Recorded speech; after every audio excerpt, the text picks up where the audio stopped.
Today, I'm going to give you the basics you need to know to become an expert in the Binding of Isaac's new DLC, Repentance.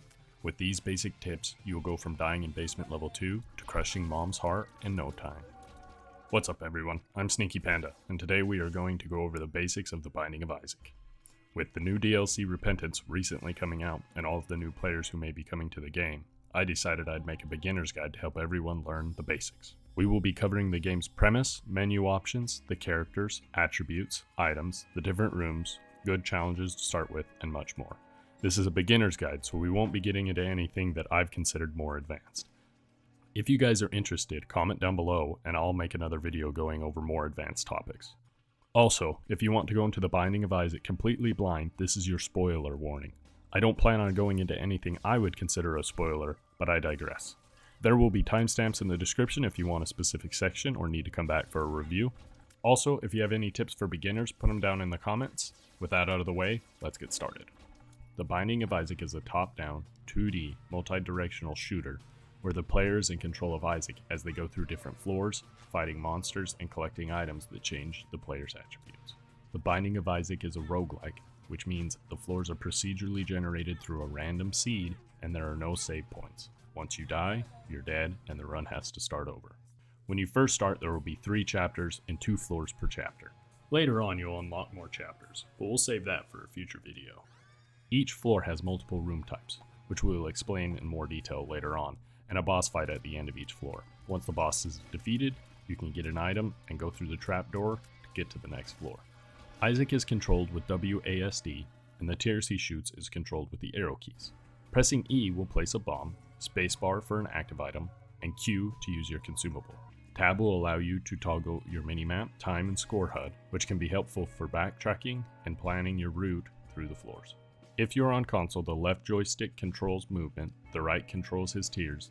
L1 places a bomb, L2 to use your active item, R1 to use your consumables, and then minus or select will toggle your minimap.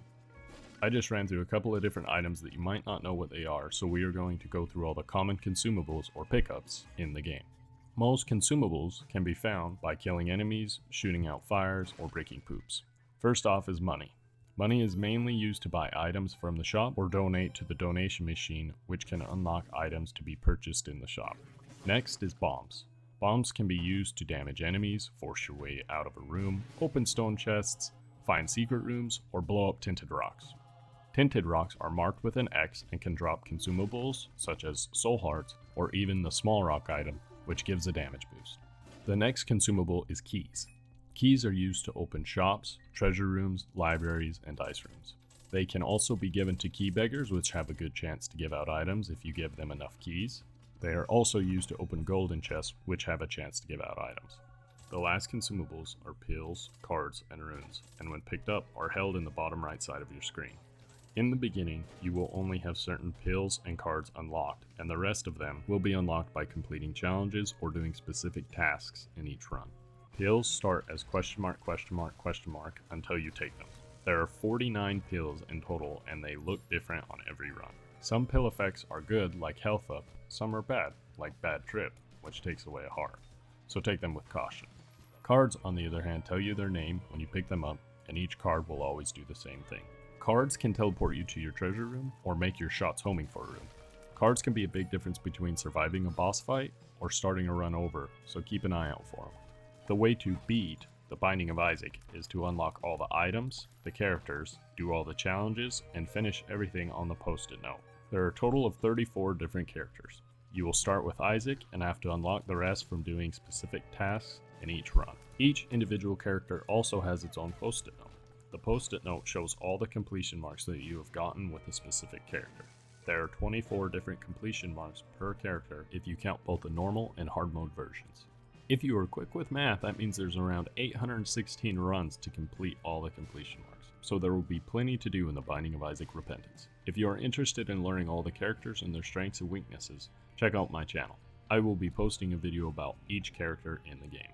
With the basic rundown of the game done, next we will go over menu setup. It may seem simple, but changing a few settings can go a long way in improving your gameplay and teaching you what each item does. The important ones are the extra HUD and the found HUD. If the extra HUD is set to normal, it will show the items you have picked up, but it takes up some space on the right side of the screen. This can make it difficult to see shots coming from that side. If it is set to mini, it will still show all the items you have picked up, but take up a lot less space, giving you more visibility of the floor. Found HUD is important because it will show you all your attributes. I highly recommend turning on this option because it will show you the attributes that the character currently has and will update them in real time as you pick up items. This will help you learn what each item does as you pick them up and help you decide if you want to pick that item up again in the future. Being able to see the attributes on the screen is nice, but if you don't know what any of them do, it's not very helpful. So next we're going to cover the attributes. There are 7 different attributes that each character will have: health, speed, tears, damage, range, shot speed, and luck, in the order going down the screen. Health is the hearts in the top left of your screen and lets you know how many hits Isaac can take before dying. There are 3 main types of hearts: red hearts, soul hearts, and black hearts. Each red heart has a heart container. It can be emptied when you are hit, but if you find red hearts on the floor, you can fill it back up. Soul hearts and black hearts cannot be refilled. Once they are gone, the only way to get more is to find more. The main difference between soul hearts and black hearts is that when depleted, the soul hearts do nothing, where the black hearts will damage everything in the current room when it is depleted. All hits of damage will only be a half a heart unless you are fighting a champion enemy. Champion enemies are color-tinted enemies that have double health, large tears, and deal a full heart of damage. Anyways, after chapter 4, a full heart is taken each time you are damaged, even if it's just a normal enemy. The best way not to take damage is to not get hit, so practice your dodges. Speed is pretty straightforward. The higher the speed, the faster Isaac moves. The lower the speed, the slower he moves. Higher speed can be helpful for dodging certain attacks, but too much speed can make Isaac difficult to control. The tear attribute has changed in Repentance. It used to be the lower the number, the higher your rate of fire. Now it represents the number of tears fired per second. So obviously the higher the tear rate, the more tears that can be put down range and the more damage that can be done. Speaking of damage, damage is a very important attribute, potentially the most important. It can be the difference between a 30-minute quick run to an hour-long grind where you die in the end anyways.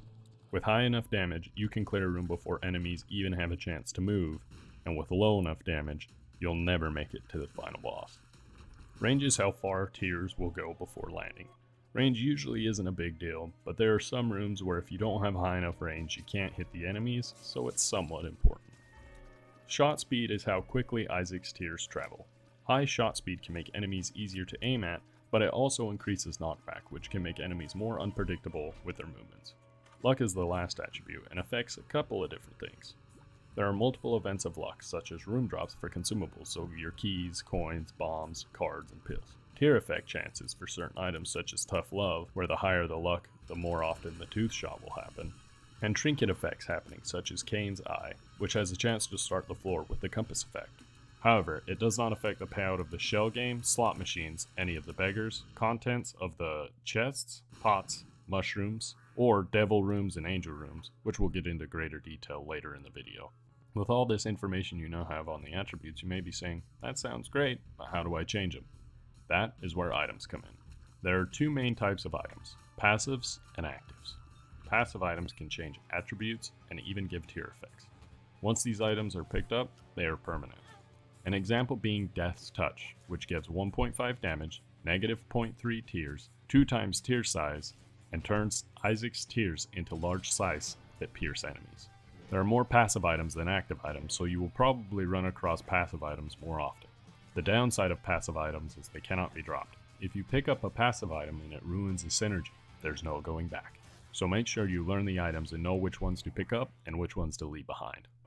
Active items are picked up and held in the top left side of your screen. They are activated by pressing the spacebar or L1. Once used, they cannot be used again until recharged. Some active items can only be used once, some can be used multiple times per room, and some can only be used once every 12 rooms. It really depends on the item. After successfully clearing a room, an item charge will be granted. This goes towards charging your active item. You can also charge your active item with batteries that can be found throughout the floors. An example of an active item is a D6. It has a 6-room recharge, and when used, it replaces all pedestal items in the current room with new ones, making it very helpful if you come across pedestal items that you don't like or will mess up current synergies. With that being said, there are around 716 different items in the Binding of Issac Repentance. When you first start out, it is hard to tell what is a good item and what is a bad item. In the beginning, I recommend taking every item you come across, just to see what it does and see how you like it. That way, you can form your own opinion on that specific item. With that being said, I will put a link down in the description that will take you to a list of all the items in the game and will tell you what every single item does, just in case you're super close to your first win against Mom and you're not sure if you should take an item or not. If you pick up enough items of the same set, you can trigger a transformation. There are 15 different transformations and they each have different item sets to make them happen. A common one is Bookworm. If 3 of the 15 book items are touched throughout a run, you will get the Bookworm transformation. This will grant the ability to shoot 2 tiers instead of 1 25% of the time. This is a common transformation that will happen due to library rooms, which we will go over later on in the video. Transformations can be quite powerful, but difficult to get if you don't know what the item pool is. I plan on doing a video in the future going over all transformations and what item pools they have. The last of the items are trinkets. Trinkets are a collectible that provide a passive bonus. Only one trinket can be carried at a time. If you are holding a trinket and try and pick up another, the first one will be dropped on the floor. There are 188 trinkets in the Binding of Issac Repentance, all with different effects and bonuses. For example, Paperclip, which allows Isaac to unlock golden chests without using keys. Trinkets can give a much needed bonus and can be the small buff you need to complete a run. With so many trinkets, it's really hard to remember them all. I use the link I brought up earlier on a lot of runs to figure out which trinket is best for my current situation. So, we have talked about the game basics, consumables, attributes, and items so far. For the second half of the video, we're going to go over most of the rooms, including Angel and Devil rooms, and some good challenges to do to unlock powerful items. Before that, if you are enjoying the video so far, please drop a like and subscribe if you are interested in more Binding of Isaac videos. Also, if there's anything else you'd like me to cover in the Binding of Isaac, leave a comment down below. With that out of the way, let's get into the different room types. The first and most important room is the treasure room. There is a treasure room every floor in chapters 1 through 3 and requires a key to get into after floor 1. Treasure rooms should always be looked for because there is always an item in them. Enemies will get stronger with each passing floor and Isaac will have to keep up with them, so missing a treasure room could be devastating to the run. You will know a treasure room when you see it. It has a gold border around the door and is shown on the map as a golden crown. Always make sure to track down your treasure rooms. Next is shops. Shops have a cent sign on the top of them and shown in the minimap as the same. Shops have a donation machine and items and consumables for sale. The shop requires a key to get into after floor 1. The amount of things for sale depend on the amount donated to the donation machine. The more money that has been donated to the donation machine, the more items there will be for sale. I always recommend poking into a shop if you have more than 5 cents and a few extra keys. Items usually cost 15 cents, but a lucky soul heart for 5 cents may be the difference between getting your devil deal and not. Next are libraries. I touched on libraries earlier on, but they are rooms shown with an open book on the top and are accessed with a key. They can have anywhere from 5 books, all hidden behind key blocks, to just 1 book with a random card. Libraries are almost always worth the key, unless you already have a really good active item. I say this because some of the books are the best active items in the game, plus they cause the bookworm transformation if 3 or more of them have been picked up throughout the run. Next are mini-boss rooms. Mini-boss rooms look just like normal rooms, but they spawn one of the 7 deadly sins: envy, pride, gluttony, sloth, greed, wrath, and lust. The only way to tell if a room is a mini-boss room is to have an item or a card that shows the map. If so, you can see a small skull over the room, which means the room is a mini-boss room. Each mini-boss can drop consumables, and most even have a chance to drop a specific item, depending on the mini-boss. There are also super sins, but they cannot spawn until chapter 2. Super sins are a tougher version of the normal 7 deadly sins, but they have similar attack patterns, usually just adding more tiers to dodge. That brings us to arcades.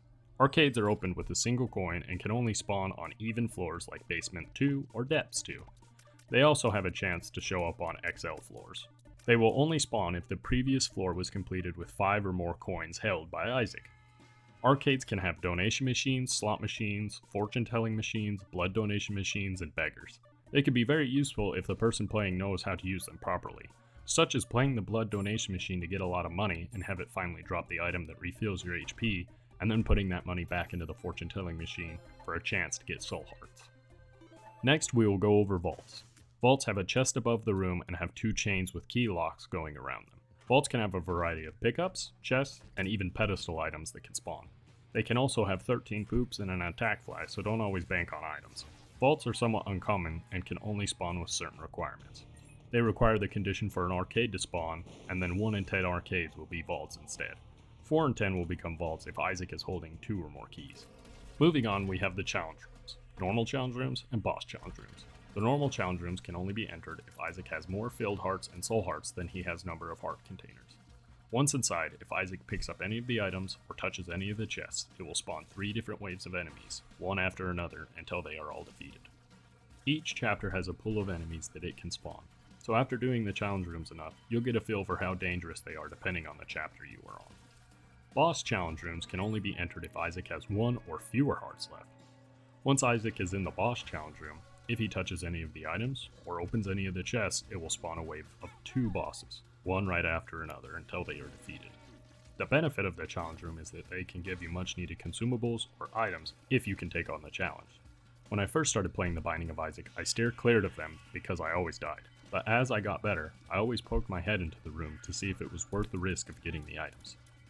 With the same idea of risk versus reward as curse rooms. Curse rooms are featured with spikes on the door that hurt Isaac as he walks in and out of the room. Curse rooms can have multiple things inside of them, such as powerful items, or even just a bunch of spiders. Curse rooms are always a gamble, but if you have enough health to know that you can survive going forward, they are always worth it. Continuing with risk versus reward is the sacrifice room. The door will have blood on it, and when it is entered, there will be spikes in the center of the room. Each time Isaac steps on the spikes, he takes a full heart of damage, but he can also get a reward for doing so. If you have enough health, there are a number of different things that can happen depending on the number of sacrifices that have been done on the current floor. Anything from free items to fighting one of the angels. My recommendation is if you have a lot of red hearts lying around the floor after you beat the boss, try getting 7 hits on the spikes. You'll have a 33% chance of getting an item, but a 66% chance of getting a single soul heart, so user discretion is advised. Dice rooms are special rooms that require 2 conditions to spawn. First, the game must decide to spawn a sacrifice room, which is a 1 in 7 for each floor. Then it has to turn that sacrifice room into a dice room, which is a 1 in 50.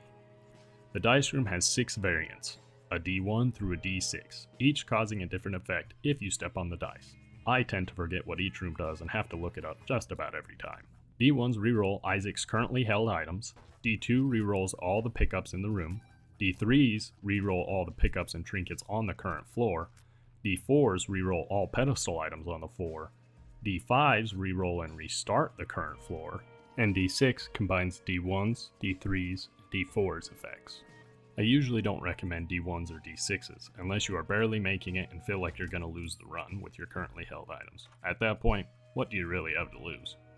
These rooms can really help out a run or bring it to a terrible end, so make sure you know what each room does before stepping on the dice.